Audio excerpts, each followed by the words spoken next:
अस्सलामुअलैकुम। Straight talk में खुश आमदीद। आपके साथ मैं हूँ आयशा बख्श।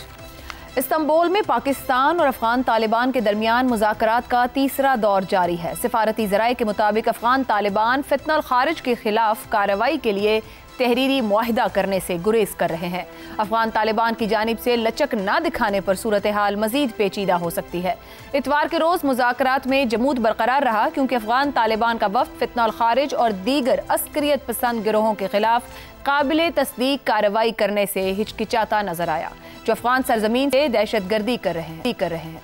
हफ्ते को 9 और इतवार को 13 घंटे जारी रहने वाले मुज़ाकरात के बाद पाकिस्तानी सिक्योरिटी हुक्काम का कहना है कि उनके वफ्द ने अफगान फरीक के सामने अपना हतमी मौक़िफ़ पेश किया कि तालिबान हुकूमत को अफगानिस्तान के अंदर और वहाँ से सरहद पार होने वाली दहशतगर्दी के खात्मे के लिए ठोस और काबिल तस्दीक इक़दाम करने होंगे। अफगान सरजमीन से दहशतगर्दी के बारे में पाकिस्तानी मौक़िफ़ पर तालिबान के जवाबात को गैर मंतकी और ज़मीनी हक़ाइक़ के बरक्स करार देकर मुस्तरद कर दिया गया। एक ज़राए ने भारत की तरफ इशारा करते हुए कहा कि तालिबान वफ्द किसी और के एजेंडे पर अमल करता दिखाई दिया।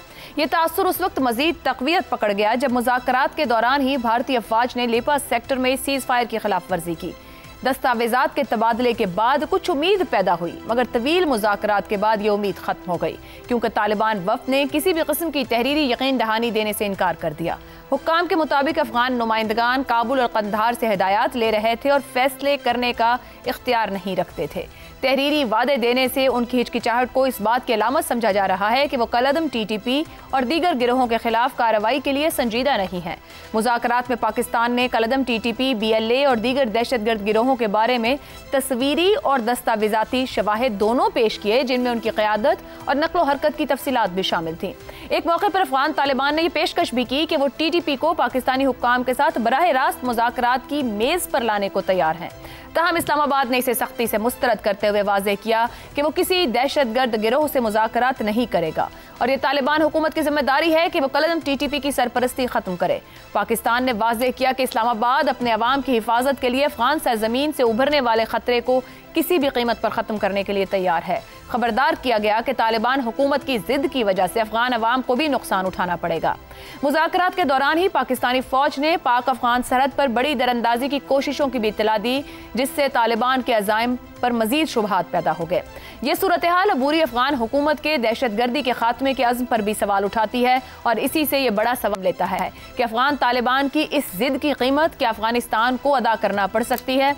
इसी पर गुफ्तगू रहेगी। हमारे साथ हैं हसन निसार, ज़ैगम खान, रज़ा रूमी और शहजाद चौधरी साहब। प्रोग्राम का सवाल आप सभी के लिए। मुज़ाकरात के मुसलसल 3 अदवार, अफगान तालिबान फितनल खारिज के खिलाफ कार्रवाई के लिए तहरीरी मुआहिदे से इनकारी, मुआहिदे पर ना पहुंचने का मतलब खुली जंग। ख्वाजा आसिफ, तालिबान अफगानिस्तान को नई तबाही की तरफ क्यों धकेल रहे हैं?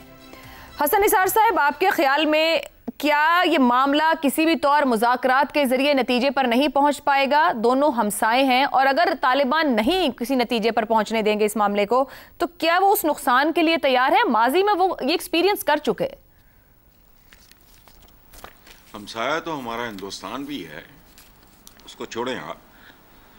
वैसे इस सवाल का जवाब आपको तालिबान या उनके पाकिस्तानी बेहया सरपरस्तान से लेना चाहिए, जो कल तक जाहिलों और अहमकों की तरह इन्हें ग्लैमराइज कर रहे थे और आज बेहयाओं की तरह इनमें कीड़े डाल रहे हैं।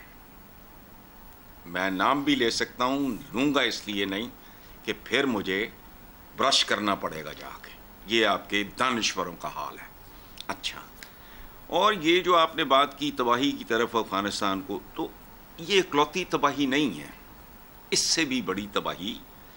देखो, उन्होंने वहाँ हर कारामद मजमून, इन्वर्टेड कॉमर्स में बात कर रहा हूँ, हर कारामद मजमून जो है वहाँ के निसाबों से खारिज कर दिया है।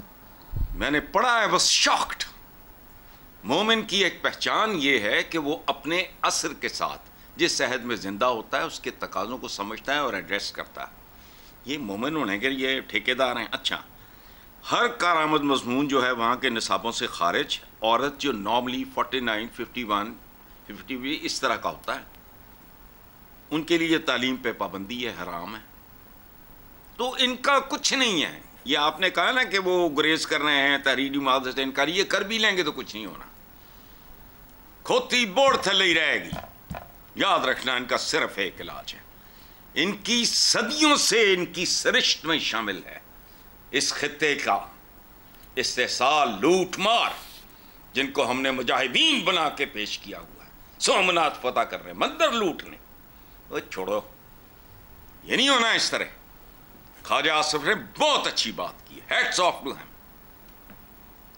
खुली जंग अगर है तो इससे कम में संभलेंगे नहीं ये। हसन निसार साहब, जितना बेहतरीन हम इनको जानते होंगे उतना तो शायद दोहा या इस्तांबुल वाले भी ना जानते होंगे। गुज़िश्ता कई दिहाइयों से जो हमारा इनके साथ इंटरेक्शन है और जो मामलात रहे, और 2006 से तो हम मुज़ाकरात को इस टीवी के जरिए रिपोर्ट कर रहे हैं मुस्तकिल बुनियादों पर। तो आपकी जो गुफ्तगू जहां आ रही है कि इनका एक ही इलाज है, फिर पाकिस्तान को दोहा और इस्तांबुल में बैठ के दुनिया के लिए एक मुज़ाकरात कर रहे हैं कि भाई इन्होंने ऐसे नहीं रुकना, फैसला कुन कदम लेना पड़ना इनके खिलाफ। अच्छा देखो, बात सुनो, इसमें हिमाकतें हमारी अपनी हैं। हमारी हुक्मरान एलीट टनल विजन की भी हामिल नहीं है। इन्हें न तारीख का शऊर है, ना इन्हें बात करनी आती है, ना इनके तलफ़्फ़ुज़ दुरुस्त हैं। जाहिल लोग हैं, नाक से आगे देख नहीं सकते। जहां इनको दिहाड़ी लगती नजर आती है, वक्ती फायदा, कौमें इस तरह नहीं बनती। दूर तक अगली नस्लों का सोचो, वो इनका इशू ही नहीं है। ये जाहिल लोग थे डे वन से, humble student of history. They are the most unpredictable people on this earth. पता नहीं ये अपैची से भी 10 साथ आगे हैं। ठीक, जाओ तारीख उठा के देख लो, ये तो आपस में कभी सुकून से नहीं बैठे, तो हमारे साथ रहेंगे। आदत पुरानी पड़ी हुई है, सो नशा है जो नहीं छूटता, उतारना पड़ेगा। ज़ैगम साहब खुद वादे किए, ये जो तालिबान हुकूमत है दोहा में बैठ के भी बात करते हैं, अपने वादों से पीछे हट रहे हैं। क्या कहा जाए कि दहशत पसंद गिरोहों का दबाव है, या उनको खौफ है, या फिर कोई पसे पर्दा खुफिया एजेंडा कार फरमा है? क्या रीजंस देख रहे हैं कि जिस तरीके से ये डायलॉग कर रहे हैं? देखिए, यही अहम सवाल है कि वो इस तरह से बिहेव क्यों कर रहे हैं। जिस तरीके से वो अभी तक बिहेव कर रहे हैं, इसका तो मतलब ये है कि वो इस खेल को जारी रखना चाहते हैं, एक ऐसे मुल्क के ख़िलाफ़ जिस पर उनका इन्हसार है, जिसकी उन्हें ज़रूरत है, जिसके यहाँ उनकी 10% आबादी बैठी हुई है, जहाँ वो 40% अपनी एक्सपोर्ट्स भेजते हैं, जहाँ के रूट्स के बग़ैर वो सांस भी नहीं ले सकते, वहाँ मुसलसल 4 साल से वो प्रॉक्सी जंग कर रहे हैं। हर तरह की मिन्नत, हर तरह की समाजत, हर तरह की डिप्लोमेसी, किस्म किस्म की जरगागिरी, उलमा को भी भेज दिया, दानिश्वरों को भी भेज दिया, सफारतकारों को भेज दिया, सियासतदानों को भेज दिया, हुकूमत के मुख्तलिफ आर्गन्स को भेज दिया, लेकिन बात समझ में नहीं आई। उसके बाद बात जंग के दहाने तक पहुंची, तीसरे फरीक बीच में आए, लेकिन फिर भी जो उनका रवैया है कि जब कंक्रीट वादों पे बात आई है, जब इस वादों पे बात आई है कि आप गारंटी दें कि आपकी ज़मीन हमारे ख़िलाफ़ इस्तेमाल नहीं होगी, तो फिर वो इधर उधर देख रहे हैं, किसी चीज़ पे साइन करने को तैयार नहीं है।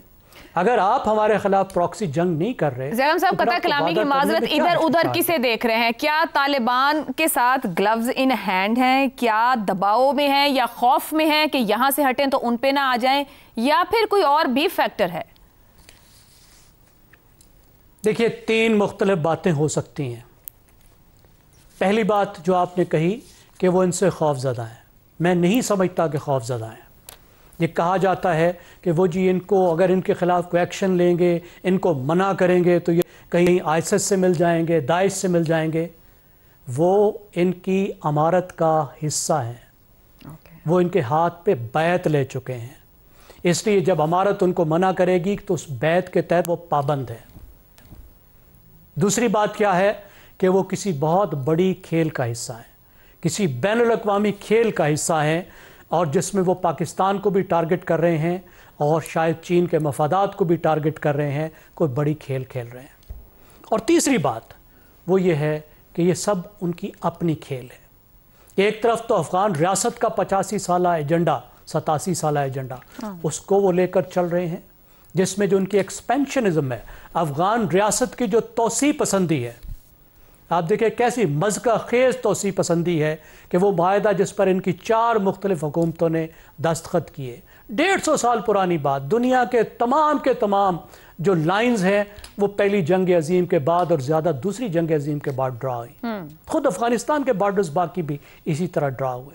तो एक तो वो एक्सपेंशनिज्म, तोसी पसंदी जो उनकी रियासत की है वो है, और दूसरा फिर ख़ुद जो एक दहशतगर्द तंजीम के तौर पर जो वो एक लिवरेज हासिल करना चाहते हैं पाकिस्तान के ख़िलाफ़, और इस लिवरेज को बरकरार रखना चाहते हैं ताकि पाकिस्तान के साथ भत्ताखोरी कर सकें, अपने मफादात हासिल कर सकें, और फाटा पर एक इनडायरेक्ट तरीके से अपनी अमलदारी हासिल कर सकें।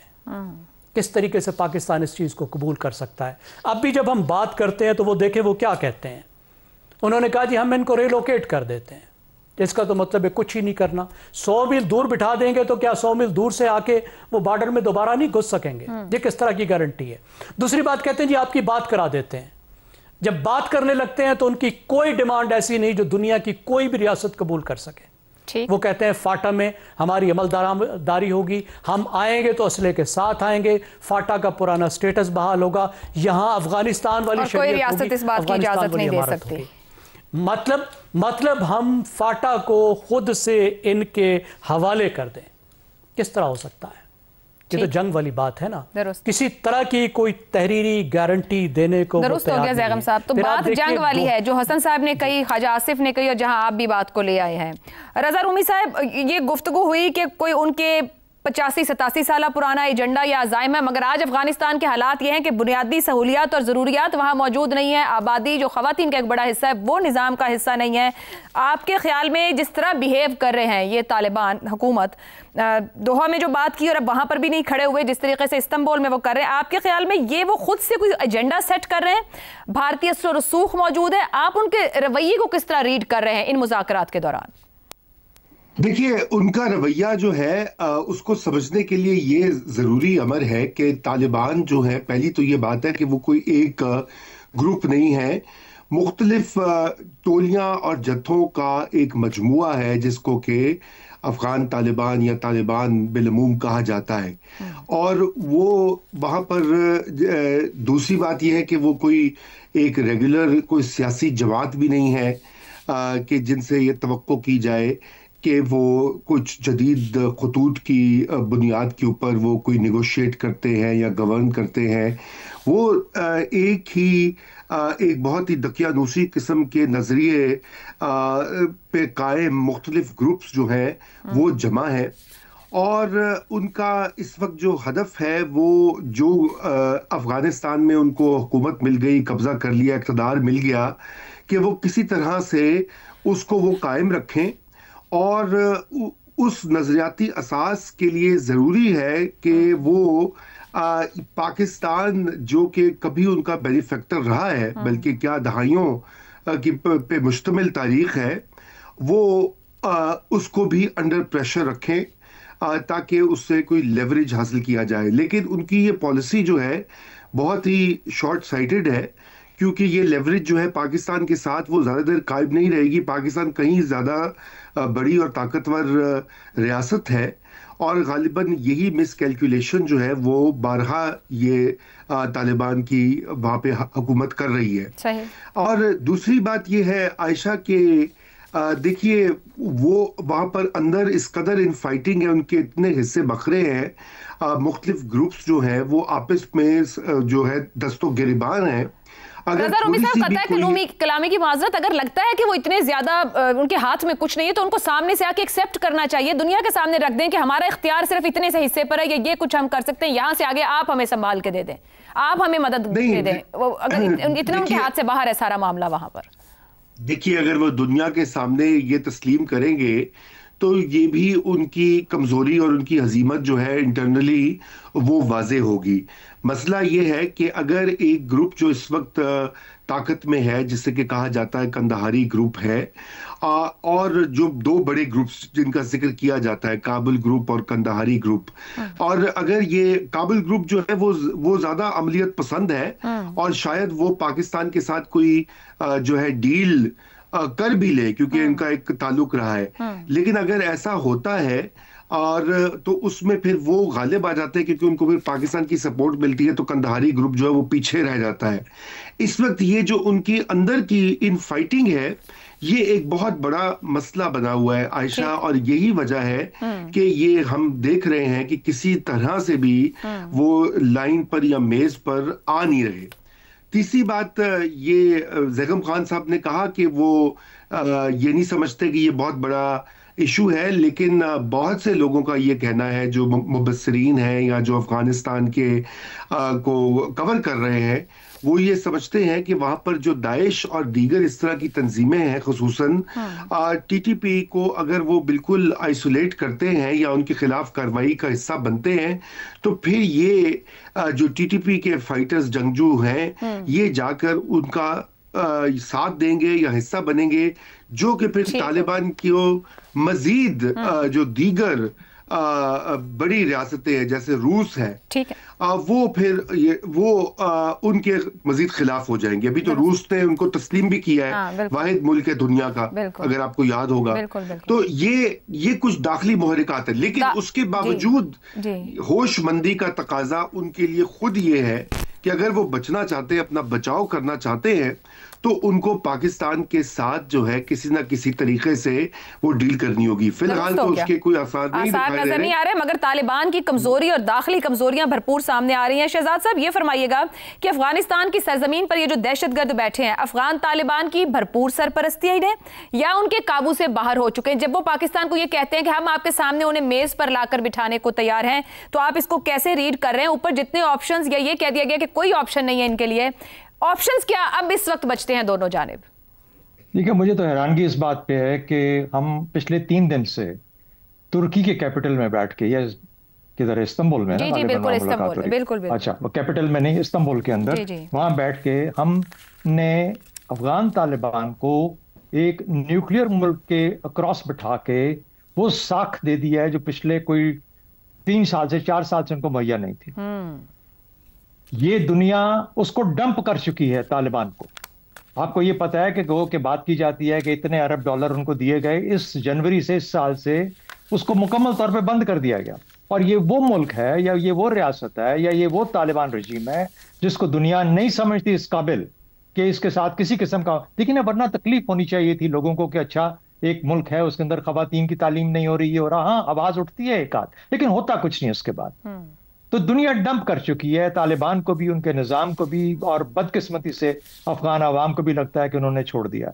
हम ऑन दी अदर हैंड, हम बैठे उनके लिए 3 दिन से उनके हुजूर में कोशिश कर रहे हैं कि ये तहरीके तालिबान पाकिस्तान को कंट्रोल करें हमारे लिए।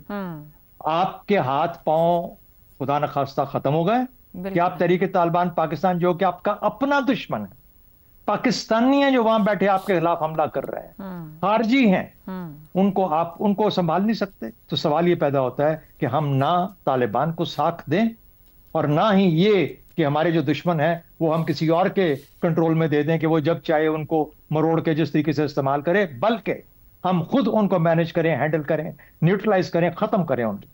तो ये फर्क करना तरीके तालिबान अफगानिस्तान और तरीके तालिबान पाकिस्तान, जो खामखा तरीके तालिबान बन चुकी है, मेरे ख्याल में इसको इस तरीके से मिलाना आपस में किसी भी तरीके से मुनासिब नहीं है। पाकिस्तान का इकदाम अपने लोगों के खिलाफ है, वो लोग जो कि पाकिस्तान के रियासत के दुश्मनी करते हैं और बाहर बैठे हैं, पहली बात। दूसरी बात, ये अफगान तालिबान ऐसे हो क्यों गए हैं? इसलिए हो गए हैं कि जो वो काम जिनको आता है वो काम अब नहीं है, उनके पास काम ही कोई नहीं है। रियासत तो वो चला नहीं सकते ना, उन्होंने कभी रियासत के तौर पे सोचा है कि अच्छा रियासत को कैसे पॉलिसी क्या देनी है आवाम की। वो तो ये कहते हैं कि 40 साल हम पे बम गिरते रहे, 40 साल हमें खंडरात बना दिया गया, मलिया मेट हो गए, लेकिन देखें पिछले 4 साल से 3 साल से कुछ भी नहीं हो रहा। कुछ भी नहीं। अफगान अवाम बिल्कुल आराम से सुकून से बैठे हुए हैं, और इनका कोई सियासी कंपेटिटर अफगानिस्तान में, काबुल में इस वक्त नहीं है जो इनको ये मुसीबत डले कि हमने कुछ अवाम के लिए भी करना है। सरहदें पाकिस्तान के साथ खुली हैं, अफगान तालिबान से हर मुल्क परेशान है जो कि उनके पड़ोसी हैं। लेकिन क्या वजह है कि तकलीफ, और जो जिस किस्म की वो तकलीफ देते हैं वो सिर्फ पाकिस्तान को देते हैं क्योंकि हम उनकी बात सुनते हैं। हम वो जिसे कहते हैं कि सॉफ्ट हार्ट अपना लेके आगे उनके आगे आते हैं, वरना उसी तरीके से ट्रीट करें। ईरान के साथ क्यों नहीं करते ये हरकत? क्योंकि उनको पता है ईरान क्या करेगा उनके साथ। तो मेरा अपना ख्याल ये है कि एक तो ये कि हमें अपना वक्त ज़ाया नहीं करना चाहिए, अपने वसाइल ज़ाया नहीं करने चाहिए। हमारा दुश्मन कहीं और बैठा है। हाँ, अफगान तालिबान अगर अपने तौर से अपने तय बढ़ के, अपनी जात से बढ़ के पाकिस्तान के खिलाफ कुछ अफगान तालिबान अमल करते हैं तो फिर पाकिस्तान को पूरा हक है कि उसको जिस किस्म का भी जवाब दिए। लेकिन फिलहाल आपका दुश्मन तहरीक तालिबान पाकिस्तान है, TTP है, वो जहां पे भी है, इस तरफ है, उस तरफ है, कितनी डेप्थ में है, पाकिस्तान के लिए एक बैलेट टारगेट है और पाकिस्तान को वहां बैठ के वक्त नहीं जाया करना चाहिए, आगे अपने दुश्मन को खत्म करें। दुरुस्त हो गया। तो गुफ्तगू कंक्लूड करेंगे कि कलदम TTP से निमटना पाकिस्तान की रियासत की जिम्मेदारी। अफगान तालिबान अपनी तारीख, अपनी लर्निंग और अपने मफादात के हिसाब से बिहेव कर रहे हैं, तो वहीं पाकिस्तान को भी उनके साथ अपनी लर्निंग, अपनी तारीख और अपने मफादात के हिसाब से जवाब देना जरूरी है। प्रोग्राम में ब्रेक लेते हैं, ब्रेक से वापस आएंगे तो बात करेंगे पंजाब के 5वें मौसम स्मोक की। बहुत कुछ किया गया है लेकिन नतीजा नहीं आ रहा, क्यों? इस ब्रेक के बाद प्रोग्राम में एक बार फिर खुशामदीद। पंजाब का 5वां मौसम यानी स्मोक शुरू हो चुका है। इस मौसम में धूप मध्यम, आसमान धुंधला और सांस लेना खतरनाक बन जाता है। किसी दौर में फूलों और बागों का शहर कहलाने वाला लाहौर गुज़श्ता एक हफ्ते से दुनिया के आलूदा तरीन शहरों में सरे फहरिस्त है। एयर क्वालिटी इंडेक्स कई इलाकों में 500 से तजावुज़ कर गया है। पंजाब के बड़े शहर फैसलाबाद, गुजरावाला, सरगोधा और मुल्तान भी इसी अजाब में सांस ले रहे हैं। स्मोक का ये सिलसिला नया नहीं। 2015 से हर साल इन्हीं महीनों में पंजाब के शहर स्मोक की लपेट में होते हैं। इब्तिदा में इसे वक्ती मसला समझा गया, मगर आज ये सालाना बुहरान बन चुका है। जुकाम, खांसी, गला खराब, सांस की तकालीफ, आंखों में भी अलामात का जाहिर होना जो स्मोक के बायस हैं, हर उम्र के अफराद को मुतासिर कर रहे हैं। सिर्फ एक हफ्ते में लाहौर के 5 बड़े अस्पतालों में 19,000 से ज़्यादा मरीज रिपोर्ट हुए हैं। हवा में मौजूद जहरीले ज़रात न सिर्फ सांस बल्कि ज़िंदगी के मयार को भी मुतासिर कर रहे हैं। एनर्जी पॉलिसी इंस्टीट्यूट शिकागो की रिपोर्ट के मुताबिक शदीद स्मोक में सांस लेने से शहरियों की औसत उम्र में 4 साल की शरह से कमी हो रही है। यूनिसेफ के मुताबिक 5 साल से कम उम्र बच्चों की 10 अमवात में से 1 मौत की वजह आलूदगी है। पाकिस्तान में हर साल करीबन 1.25 लाख अफराद फ़ज़ाई आलूदगी से मुताल्लिक़ा बीमारियों के बायस जाँ बहक होते हैं। स्मोक के खात्मे के लिए पंजाब हुकूमत मुख्तलिफ हिकमत अमलियों और आलात का इस्तेमाल भी कर रही है, जैसा कि भट्टों की जदीद टेक्नोलॉजी पर मुंतकली, फसलों की बाक़ियात और प्लास्टिक जलाने पर पाबंदी, एंटी स्मोक गन्स, धुआं छोड़ने वाली गाड़ियों की रोकथाम वगैरह वगैरह। लेकिन सवाल यह है कि अगर ये सब कुछ हो रहा है तो स्मोक की शरह कम क्यों नहीं हो रही? आखिर गलती कहाँ पर है? पॉलिसी में, अमल दरामद में, या बतौर मुआशरा हमारे रवैयों में? माहिरीन के मुताबिक स्मोक के खिलाफ जंग वक्ती मुहिम्मात से नहीं, 8 से 10 साल के मरबूत इक़दामात से ही जीती जा सकती है। ऐसे में अहम सवाल यह है कि क्या मौजूदा इक़दामात ऐसे हैं मुस्तक़बिल के करीब में हम स्मोक से छुटकारा हासिल कर लें? सवाल तो यह भी है कि माहौल की बेहतरी के लिए क्या बतौर मुआशरा हम सब अपनी अपनी जिम्मेदारी भी पूरी कर रहे हैं? इसी पर गुफ्तगू करेंगे। पैनल के लिए सवाल। स्मोक पंजाब का पांचवा मौसम, लाहौर समेत बड़े शहर शदीद मुतासिर। पंजाब हुकूमत के इक़दामात के बावजूद स्मोक बड़ा चैलेंज, पॉलिसीज़ की नाकामी या अवामी रवैयों का नतीजा। हसन निसार साहब। देखिए, आपने बड़े दर्द दिल के साथ जिक्र किया है उम्र में कमी का। तो कुछ मकाम ज़िंदगी में ऐसे होते हैं जहाँ उम्र की कमी दरअसल अजाब में कमी होती है। समझ आई बात? दूसरा, मैं कई बार मुख्तलिफ अल्फाज में बेशुमार मुख्तलिफ फोरम्स पे ये गुजारिश कर चुका हूँ, आपके बिल्कुल स्ट्रिक्टली आपके विद इन योर क्वेश्चन, कि हमारे माशरे में अशराफ और अजलाफ, एलीट और अवाम दोनों ही माशाल्लाह नेले पे दले, कोई किसी से कम नहीं, सिर्फ साइज का फ़र्क है। अवाम, देखें बात सुने, नबी पाक का एक बड़ा खूबसूरत जुमला है कि अवाम अपने हुक्मरानों का अक्स होते हैं। सुभान अल्लाह। बाकी आपने की पॉलिसीज़ की, तो पॉलिसीज़ चौपायों के लिए नहीं होती, ये याद रखना, ये बंदों के लिए होती, जिनको आपने परवान चढ़ाया हो, तालीम दी हो, तरबियत दी हो। मैं आज इतना भयानक मंजर देखा, मैंने बता नहीं सकता। 4-4 बच्चे लादे हुए मोटरसाइकिल पे, और वो बाइकर्स लेन की बजाय सेंटर में। खुदा की पनाह, तो पॉलिसी यहाँ कोई नहीं चलनी। ये कोई शॉर्ट टर्म नहीं होता Asha ji. Nation building short term काम नहीं है, इधरों पाके उधरों कट लाओ। दुरुस्त कह रहे हैं। It takes generations. बहरहाल अब ये हम सोचेंगे वो किस generation. It's a blend of both. ठीक, दुरुस्त हो गया। ज़ैगम साहब, पंजाब हुकूमत ने बहुत से इक़दाम भी किए, एडवर्टाइज भी उसको बहुत कर रहे हैं, ईंटों के भट्टों पर पाबंदी, उसको जदीद टेक्नोलॉजी पर लेके जाना, फसलों की बाक़ियात को जलाया ना जाए, वहाँ मशीन्स का इस्तेमाल, प्लास्टिक जलाने पर पाबंदी हो, एंटी स्मोक गन्स भी, सब कुछ इसके ऊपर तो आ भी गया कि इसका ये कोई इफेक्टिव नहीं है। एंटी स्मोक गन्स की बात की जाए, चाइना ने भी इसको छोड़ा। आपको लग रहा है कि स्ट्रेटजीज़, पॉलिसीज़ या ये कानून साजी ये दुरुस्त डायरेक्शन में है? अभी नहीं चलें, कहें साल 2 साल 4 साल में हम इसका नताइज देखेंगे, या कॉस्मेटिक है? क्या अवाम का रोल ज़्यादा बनता है इस पूरी सूरत हाल में? गवर्नमेंट तो करके रख देगी चीज़ों को एक बार। एक तो आप लाहौर वालों को जल्दी बड़ी होती है, हर काम आप चाहते हैं चाचू स्पीड से हो। देखिए मैं आपको बता देता हूँ कि सूरत हाल क्या है, कितनी जल्दी मसला हल होगा। अभी पंजाब ने शुरू किया है Punjab clean air programme, PCAP। एक प्रोजेक्ट है जिसके लिए बैनुल-अक़वामी इदारे से $300 मिलियन का कर्ज लिया गया है, 80 अरब रुपए का। अब जाहिर है जब जिसने कर्ज दिया उसने वादा भी लिया होगा कि तुम कैसे क्लीन करोगे और कितनी क्लीन करोगे। तो वादा क्या किया गया है कि 10 साल में 35% कमी हो जाएगी पोल्यूशन में। सही। 10 years in a decade। आप बता रही हैं 500 है इस वक्त, जो 2.5 जो खतरनाक शरह होती है, वो 400 पे आप गिन लें और 400 का 35% कम कर लें 10 साल बाद, तो ये बनता है 260। वर्ल्ड हेल्थ ऑर्गेनाइजेशन क्या कहते हैं कितना होना चाहिए? साफ हवा कितनी होती है? 5। और 10 साल बाद पंजाब में कितनी साफ हवा होगी? 260। ठीक है जी। और ये जो वर्ल्ड हेल्थ ऑर्गेनाइजेशन का स्टैंडर्ड है साफ हवा का, उससे कितनी ज़्यादा होगी? 52 गुना, 52 टाइम्स। क्या मतलब है? 5200% जो सेहत का म्यार है उससे ज़्यादा होगी इस प्रोजेक्ट की कामयाब होने की सूरत में 10 साल के बाद। वादे के मुताबिक अगर कामयाब हो गया। साहब ये तो ना वाली बात ही कर दी। 10 साल तो हम भुगत चुके पंजाब में। आप जैसे कह रहे हैं लाहौरी जल्दी करते हैं, 10 साल तो हम भुगत चुके। आप 10 साल बाद भी जो नक्शा खींच रहे हैं, कौन तेरी जुल्फ के सर हुआ, ये 10 साल वो चलेगा नहीं चलेगा, कौन बैठा होगा इसका जवाब देने को यहाँ पे? ये तो मैंने आपको बता दिया है कि आपकी हुकूमत के ख्याल में, देखिए मैंने आपको बताया है कि आपकी पंजाब की हुकूमत के ख्याल में जो कर्ज लिया है, जो प्रोजेक्ट बनाया है, अगर वो शानदार कामयाब हो गया, जो पाकिस्तान की तारीख में कोई प्रोजेक्ट नहीं हुआ, तो भी आपकी जो हवा है वो बैनुल-अक़वामी स्टैंडर्ड से 5200% ज्यादा गंदी होगी। ये बेस्ट केस सिनेरियो। वो तो जो लगाएंगे और जो करेंगे देखेंगे। अवाम की रिस्पॉन्सिबिलिटी भी कहीं नजर आती है, या बस वो हुकूमत आए कुछ कर्जे पकड़े कुछ करे और चली जाए? देखिए मेरे ख्याल में कर्जे तो इस काम के लिए पकड़ने नहीं चाहिए, ये ज़ाय हो जाते हैं। अपनी तरफ से पूरी कोशिश करनी चाहिए, हमने भी करनी है। ये दुनिया का भी मसला है, रीजनल मसला भी है, पाकिस्तान का भी है, लोकल भी है।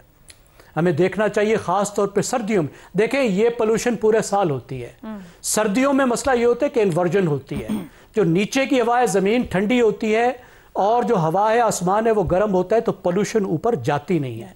फिर हमारे यहाँ इस मौसम में चावल जो है उसको जलाई जाती है फसल, क्योंकि इतनी तेज़ी में 3 फसलें लेने के पंजाब वाले लोग आदी हो गए हैं, ये पंजाब भी वो पंजाब भी। तो 10 दिन के अंदर वो तल्फ करके जो उसकी बचा खुचा होता है बाकियात चावल की, 10 दिन में उन्होंने क्रॉप को प्रिपेयर करके उन्होंने गंदम की तरफ जाना होता है। तो एग्रीकल्चर का भी चैलेंज है, गाड़ियों का चैलेंज है कि 40% पोल्यूशन गाड़ियों से आ रही है, और गाड़ियों को आप बेहतर करने की कोशिश कर लेंगे, लेकिन गाड़ियों की तादाद तो बढ़ रही है, कम नहीं हो रही। इंडस्ट्री की पोल्यूशन है, उसको भी आप कम करने की कोशिश करेंगे, लेकिन आपकी ख्वाहिश तो ये है ना कि पाकिस्तान इंडस्ट्रियलाइज्ड हो, इंडस्ट्री आपकी बढ़े, घरों का भी मसला है। तो ये सब चैलेंजेस मौजूद हैं। मेरे ख्याल में हुकूमत कोशिश कर रही है, मैं ये नहीं कहूंगा कि वो कोशिश नहीं कर रही, दुरुस्त हो गया, बट डॉन्टिंग चैलेंजेस हैं। और अवाम का सबसे बड़ा मसला ये है कि हम हुकूमत पर भी जोर दें। खुद हम बहुत ज़्यादा कुछ नहीं कर सकते, फ्रैंकली हम हुकूमत पर पॉलिसी पे जोर दे सकते हैं कि माहौलियात को नंबर 1 प्रायोरिटी होना चाहिए। ठीक हो गया जी, क्योंकि हमारी सबसे बड़ी बिल्कुल दुरुस्त हो गया। एक ब्रेक लेते हैं, ब्रेक के बाद शहजाद साहब और रजा साहब की राय आपके सामने रखेंगे।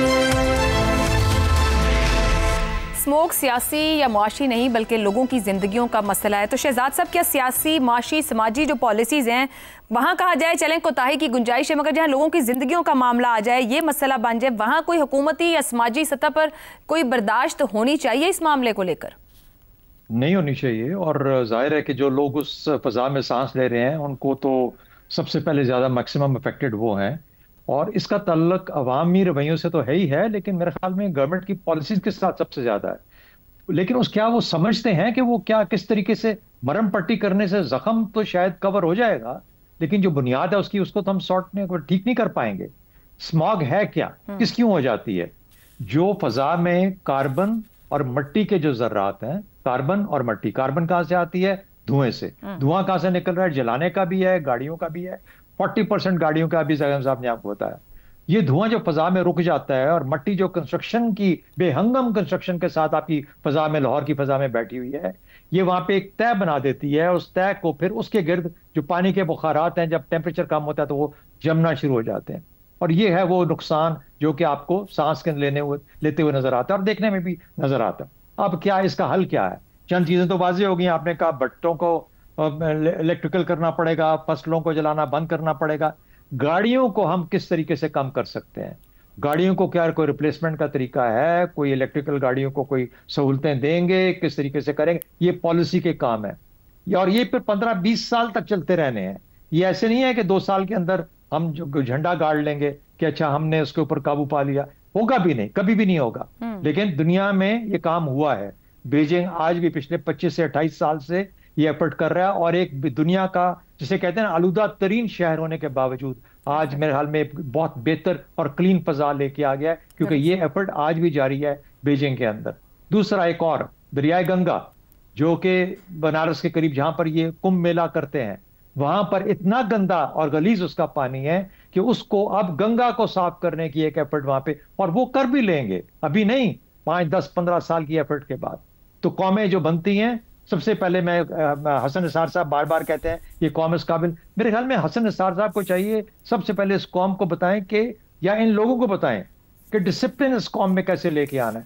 फिर ये शायद एक और चीज, प्लास्टिक के लिफाफे जो बंद कर सकता है, उनको जलाना, उनको तलफ ना किया करना बहुत मुश्किल है, उनको भी खात्मा होना चाहिए। ये वो चीजें जो कि इस किस्म के पार्टिकल्स को मिला के फिर उस किस्म का एक जिसे कहते हैं कि अनब्रीदेबल लेवल ऑफ एयर जो है, जो फजा सांस में के काबिल नहीं होती, वो बना देती है। मेरा ये सब चीजें करने वाली हैं, ये पॉलिसी का हिस्सा होना चाहिए। और ये जहां पर आपके यहाँ 80 अरब और 40 अरब डॉलर, और उसके बाद फिर ये कहा जाए कि सैलाब आ गए, अच्छा हुआ, और डॉलर आएंगे बाहर से मदद के अंदर। अगर ये रवैये गवर्नमेंट्स के होंगे, और हमने सुना, पढ़ा, देखा, ये इस किस्म की गुफ्तगू हुई, ये बातें हुई, तो फिर वहां पे कौन सी गवर्नमेंट एक लॉन्ग टर्म सोच के साथ आगे जा सकती है? दुरुस्त हो गया।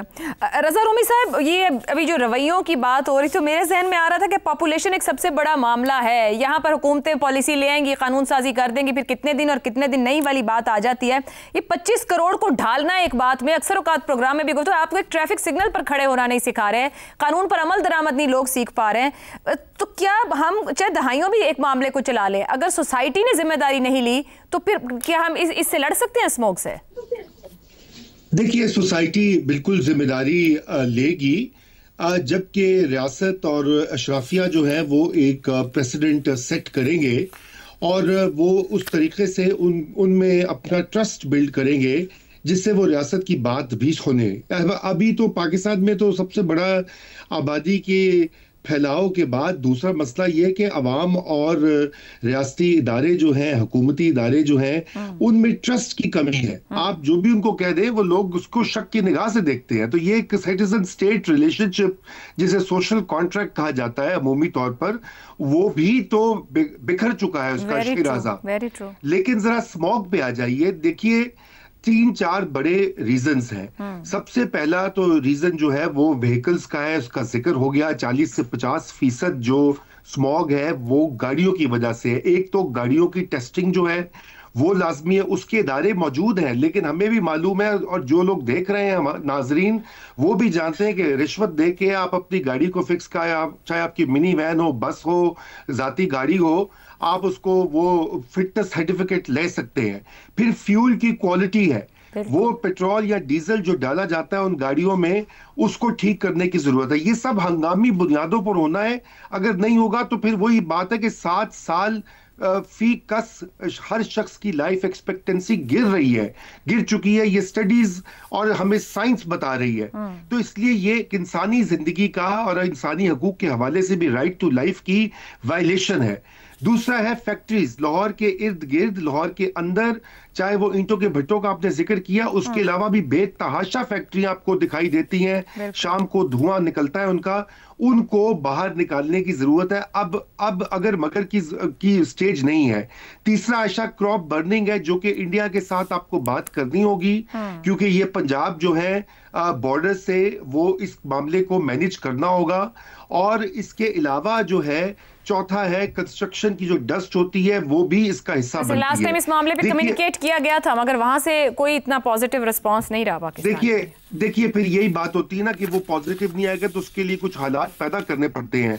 अब रही बात चीन का जिक्र हुआ, देखिए मुझे 2005 में बीजिंग में पहली बार जाने का इत्तेफाक हुआ था और वहां पर खुद मैंने अपनी आंखों से इंतहाई शदीद किस्म की पोल्यूशन देखी। 2 बार मैं गया था और उन्होंने पिछले 15-20 साल में बतदरीज बेहतरी लाई है। अब बीजिंग जो है वो स्मॉग की जद में नहीं है। कैसे किया? पाकिस्तान में बकौल हबीब जालिब चीन अपना यार है, लेकिन जो निजाम वहां का है वो हमें कबूल नहीं है, क्योंकि उसमें मेहनत करनी पड़ती है। और इसीलिए चीन ने जो तवीलुल मयाद मंसूबा साजी करके वो सेक्टर देखे कि हर सेक्टर पर एक सेक्टर पर काम किया कि जहां से ज्यादा पोल्यूशन जो है वो स्मॉग का बायस बन रही थी, और फिर उसको रफ्ता रफ्ता हर साल एक नए टारगेट के साथ सेट किया। इस वक्त पब्लिक ट्रांसपोर्ट के अलावा कोई चारा नहीं। मरियम नवाज की पॉलिसी जो है ये बसों की, और वो बिल्कुल सही डायरेक्शन में है, लेकिन वो नाकाफी है। उससे जो क्राइसिस का हमें सामना है वो हल नहीं होगा। पब्लिक ट्रांसपोर्ट पर जाना होगा, ये नागुज़ीर हो चुका है पाकिस्तान के शहरों के लिए। और जो आपने शुरू में बात की आबादी पे कंट्रोल भी नागुज़ीर हो चुका है। ठीक हो गया जी, आज के प्रोग्राम से इतना ही, इजाजत दीजिए, अल्लाह हाफ़िज़।